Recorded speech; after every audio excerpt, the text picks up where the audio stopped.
Next on the news, they're being called conduits from heaven, and now you can experience a little holy history.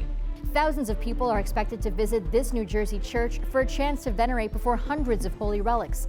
I'm Katie Vasquez, and I have a sneak peek at the exhibit coming up. Peace be with you. Lifting spirits at the airport, Bishop Robert Brennan celebrates Mass at JFK. Thanks to modern technology, we can now gaze upon the face of a 16th century saint. Plus this. It's a sad thing, but it's more happiness than sadness. After 84 years, a North Carolina woman finally gets to say goodbye to her brother, who died during World War II. I'm Christine Persichetti. Currents News starts right now.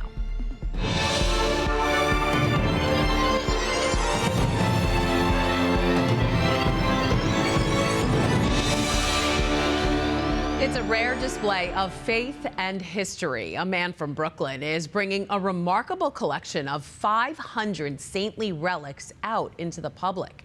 The extraordinary exhibit will be venerated at a church in Montclair, New Jersey, offering visitors a glimpse into centuries of religious devotion. But how did one man collect so many relics, including ones touched by the Holy Family? And how can you see them? Katie Vasquez has the answers. Here from Pope St. John Paul II. This relic is one of at least 500 that will be on display April 5th at Our Lady of Mount Carmel Oratory in Montclair.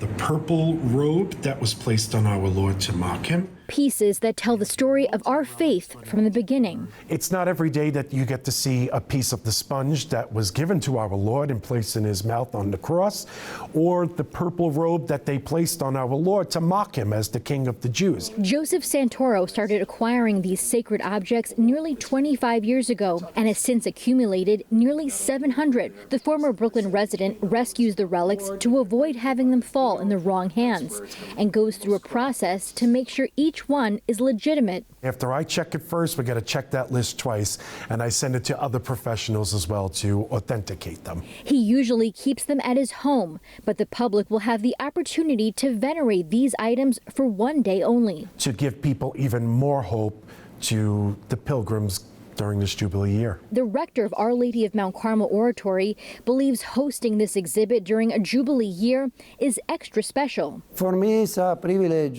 to have this opportunity because it gives the opportunity to people to make a pilgrimage and to come here to pray and to ask the intercessions of the saints. And both hope it might even inspire those who have strayed from the faith to return. People come to church also to confess, to ask for guidance, for a blessing. These relics act as conduits from heaven that God uses the intercession of these saints, especially Padre Pio, that he still performs his miracles, and it's the people's faith that these healings and miracles still do happen. So it kind of like electrifies the faith a little bit. If you decide to visit, Joseph offers one tip: get there early.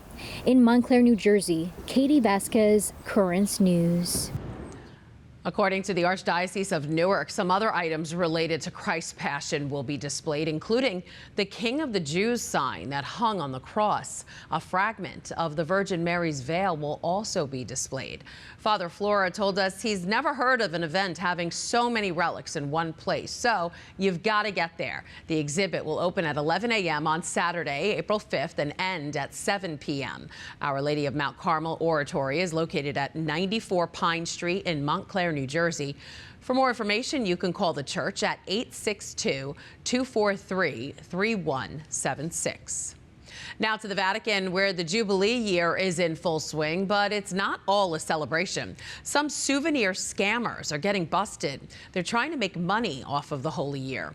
Italian law enforcement has already seized more than 16 million illegal souvenirs since January. They found religious items of all kinds being sold without a permit: crosses, rosaries, medals, keychains printed with sacred images like the Vatican coat of arms and even the face of Pope Francis. The operation is part of a crackdown that began in December. With the Jubilee in mind, it's likely that several shopping centers, several key points in the city, where there may be more pilgrims during the day, will need constant surveillance. The illegal trade has appeared in various neighborhoods throughout Rome, with vendors lacking official permits to sell the replicas, and that violates intellectual property laws. So far, 11 people have been charged. Speaking of scammers, relics of the soon-to-be first millennial saint, Blessed Carlo Acutis, are reportedly being sold online. Several remains of the Italian teen were up for auction, including a first-class relic of Acutis' hair, which sold for more than 2,000 euros by an anonymous user. Bishop Domenico Sorrentino of Assisi, the city where Carlo's tomb is located for public veneration, denounced the practice and called local authorities about the sales.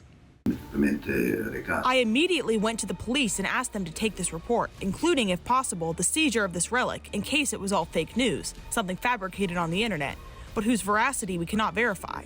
This will then be done by law enforcement and the judiciary.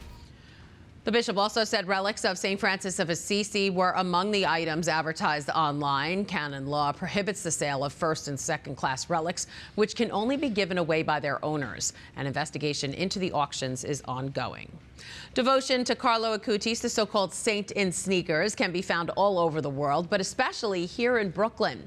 One young student from Queens is extremely close to Carlo's cause. So close, she once received a special message from his mother. I wanted to say hello to you. I know you love Carlo very Antonia much. Salzano sent this video to Chloe Chavez, who attends Our Lady of Sorrows Catholic Academy in Corona, after hearing about her devotion. She also gave her a tiny piece of the future saint, a piece of his sweater. Plenty of students and young parishioners from the Queens Church are excited about his upcoming canonization on April 27th.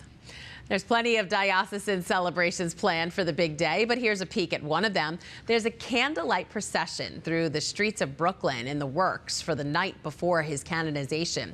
It'll start at St. Joseph, patron of the Universal Church, at 7 p.m. That's 185 Sidham Street at 7 o'clock. And from the streets to the skies, travelers at JFK saw a group of Catholics praying at Our Lady of the Skies Chapel on Friday morning. They were in company outside, and we were guided through, and I saw it through the ticket area. All services. Brooklyn Bishop Robert Brennan celebrated Mass for the airport employees there. It's the first time the Brooklyn Shepherd has visited Our Lady of the Skies. We all know the airport can be a stressful place, but employees said having the bishop there brought a bit of peace. Blessed are you. It's stressful for travelers. It's got to be even more stressful for those who work here, who try to assist people.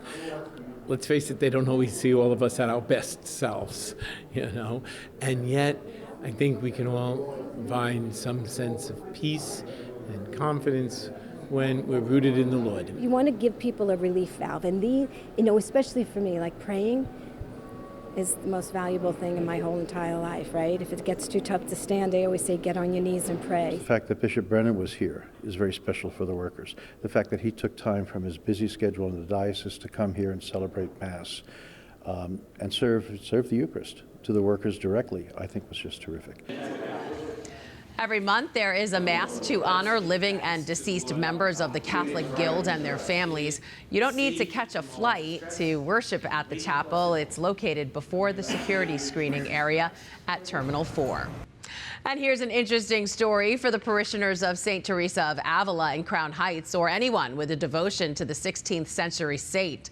The world is now able to put a face to the name, all in thanks to modern technology. A scientific reconstruction shows what the Carmelite sister looked like at 50 years old, a key moment in her spiritual life.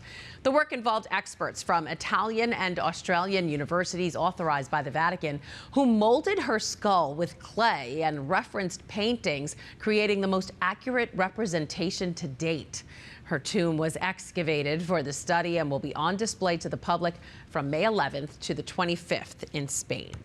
And it's all thanks to modern technology that a World War II hero is finally home. The sailor's remains went unidentified for decades until they were matched with a DNA sample from his only surviving sibling. And this week, she was there as her big brother was laid to rest in North Carolina. A World War II sailor receives full military honors at last. I could have had him buried in Arlington or wherever I wanted him, but I preferred that he would be brought home. Accepting Neil Fry's folded flag is his youngest sister, Mary Fry McCrimmon. It's a sad thing, but it's more happiness than sadness. She's 87 years old, but she was just a toddler when he died. I can't tell you what he looked like or nothing. I just look at his pictures and they tell me that's what Neil looks like. Frozen in time behind the picture frame is the young sailor who joined the service with his brothers. He was in Hawaii and working in the kitchens aboard the USS West Virginia in 1941. That's when Pearl Harbor got bombed. Neil Fry's body was one of dozens unidentified for decades. Fry McCrimmon and her daughter thought he would never come home. When you see these families, they was happy they found their loved one, and I will always say we're never going to be up there. Their family did start working with the military to try to identify Neil's remains about 10 years ago. I didn't think nothing about it. It was Fry McCrimmon's DNA sample that finally matched last fall. I was so excited and going on. I said, I'm laughing, I'm not crying. I said, I'm laughing because I'm happy. Yes, Mama.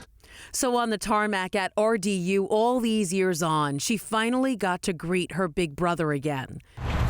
Then one last goodbye on home soil. I know he's home, and I know my mom and dad wouldn't have wanted anything else but that. Neil Fry's name is recorded on the Courts of the Missing at the National Memorial Cemetery of the Pacific in Hawaii. A marker will now be placed next to his name to show that he has been identified. And before we go, do you have a story idea or want to share a tip?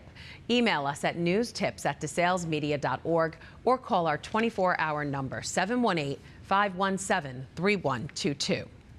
That is this Currents News Update. I'm Christine Persichetti. Thank you for joining us because we are putting your faith in the news. Hope to see you again next time.